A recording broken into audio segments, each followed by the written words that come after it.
अब हम पढ़ेंगे पाइथन मॉड्यूल्स। पाइथन मॉड्यूल जो है ये एक पाइथन फाइल होती है जिसमें बहुत सारा पाइथन कोड लिखा हुआ होता है। तो इस फाइल में पहले से ही बहुत सारी फंक्शंस होती हैं और हमें उन फंक्शंस को सिर्फ यूज़ करना होता है। जैसे फॉर एग्ज़ाम्पल जब आप एक्सेल या ओपन ऑफिस कैल्क में काम करते हो तो वहाँ सम निकालने के लिए, एवरेज निकालने के लिए, मिनिमम, मैक्सिमम, इन सब के लिए ऑलरेडी वहाँ पे फंक्शंस है।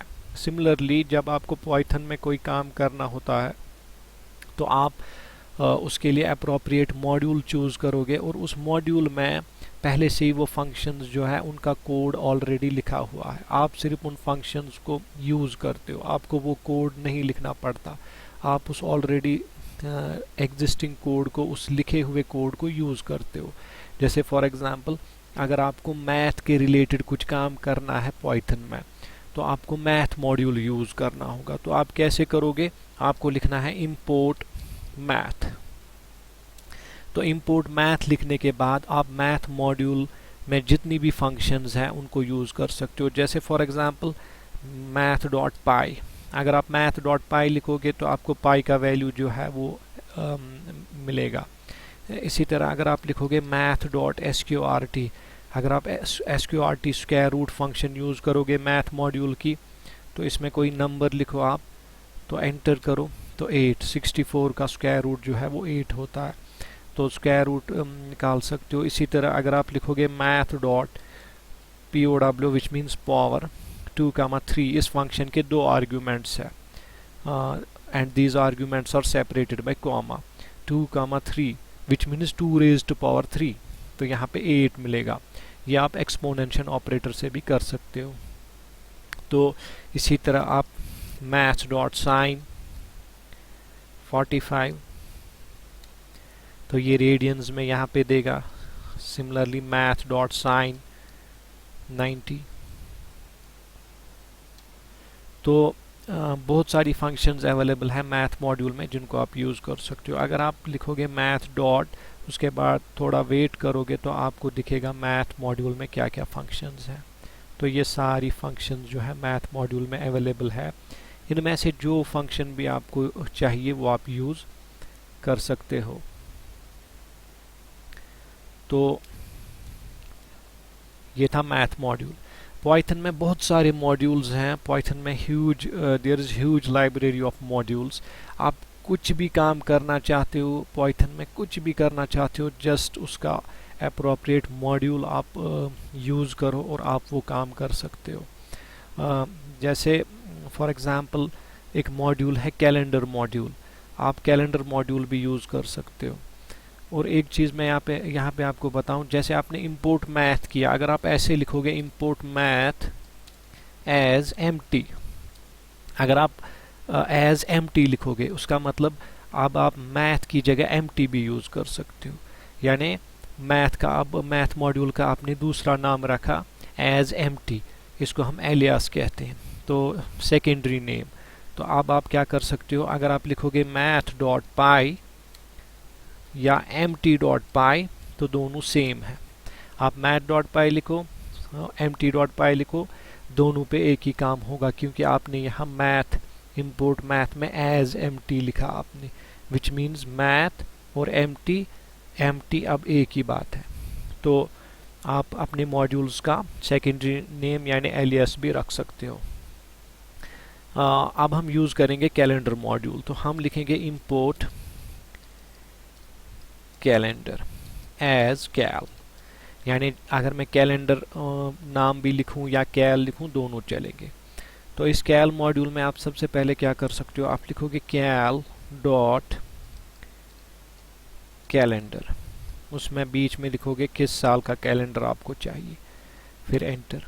तो यहाँ पे कैलेंडर आया लेकिन ये बिखरा हुआ आ रहा है, सही नहीं आ रहा है। तो इसके लिए आप क्या करोगे, आप लिखोगे, आप प्रिंट में इसको लिख सकते हो, प्रिंट कैल डॉट कैलेंडर, और बीच में कौन से साल का। अब यहाँ दो ब्रैकेट्स होंगे, एक प्रिंट का ब्रैकेट स्टार्टिंग, फिर कैल डॉट कैलेंडर वाली फंक्शन का ब्रैकेट, फिर पहले कैल डॉट कैलेंडर वाली फंक्शन का ब्रैकेट क्लोज होगा, फिर प्रिंट का ब्रैकेट क्लोज होगा, और आपके सामने ये नीट एंड क्लीन 2020 ईयर का कैलेंडर, जनवरी फरवरी मार्च अप्रैल मई जून जुलाई, पूरा कैलेंडर जो है आपके सामने है। इसी तरह आप लिख सकते हो प्रिंट कैल डॉट कैलेंडर,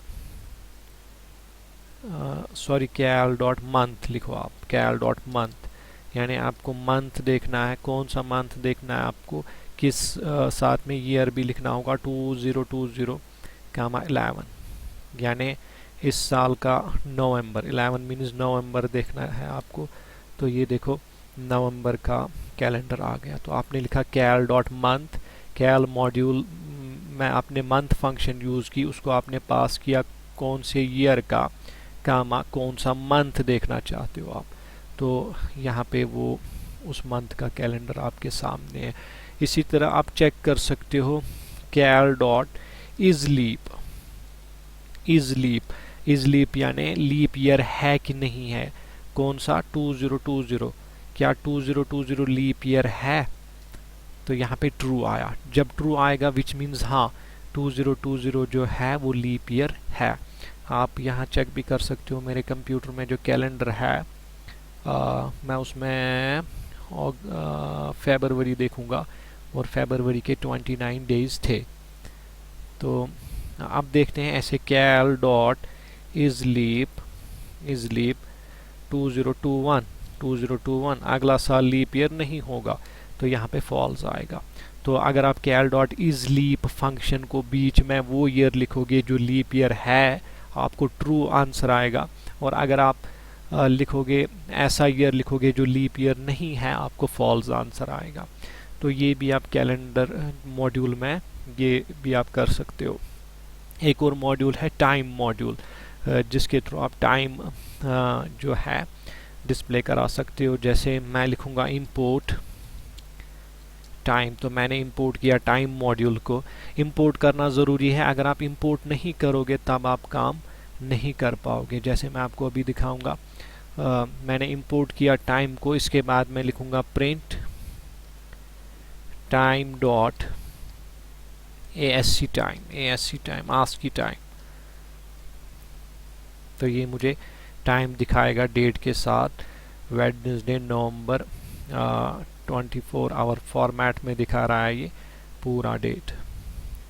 तो अभी 18 बजे हैं, विच मीन्स आप खुद ही कैलकुलेट कर लो 18 कितना हुआ, यहाँ से दिखा रहा है 7 बजे हैं, तो 7 ही होगा। तो इस तरह से आप जो है टाइम, बहुत सारे मॉड्यूल्स हैं पाइथन में, ढेर सारे मॉड्यूल्स हैं। आपको कुछ भी काम करना हो, जस्ट उसका अप्रोप्रिएट मॉड्यूल जो है वो आप चुनो और आप काम कर सकते हो। तो लेकिन मॉड्यूल को इंपोर्ट करना ज़रूरी है। मैं आपको दिखाऊंगा, जैसे अगर मैं पाइथन को क्लोज़ करूंगा, उसके बाद फिर से ओपन करूंगा, और अब अगर मैं यहाँ लिखूंगा मैथ डॉट पाई, और ये लिख नहीं रहा है, पहले क्लिक करना होगा इस पर, मैथ डॉट पाई लिखा मैंने, तो कुछ नहीं आ रहा है क्योंकि मैंने इंपोर्ट नहीं किया। जब मैंने पाइथन क्लोज किया, पाइथन शेल फिर से ओपन किया, फिर मैथ डॉट पाई लिखा, तो मैंने इंपोर्ट नहीं किया था, तो ये नहीं चला। अगर मैं इंपोर्ट करूँगा, फिर लिखूँगा मैथ डॉट पाई या जो कुछ भी मुझे मैथ मॉड्यूल पे करना है, तो वो होगा। तो मॉड्यूल को यूज़ करने के लिए इंपोर्ट करना ज़रूरी है। तो इस वीडियो में हम इतना ही पढ़ेंगे।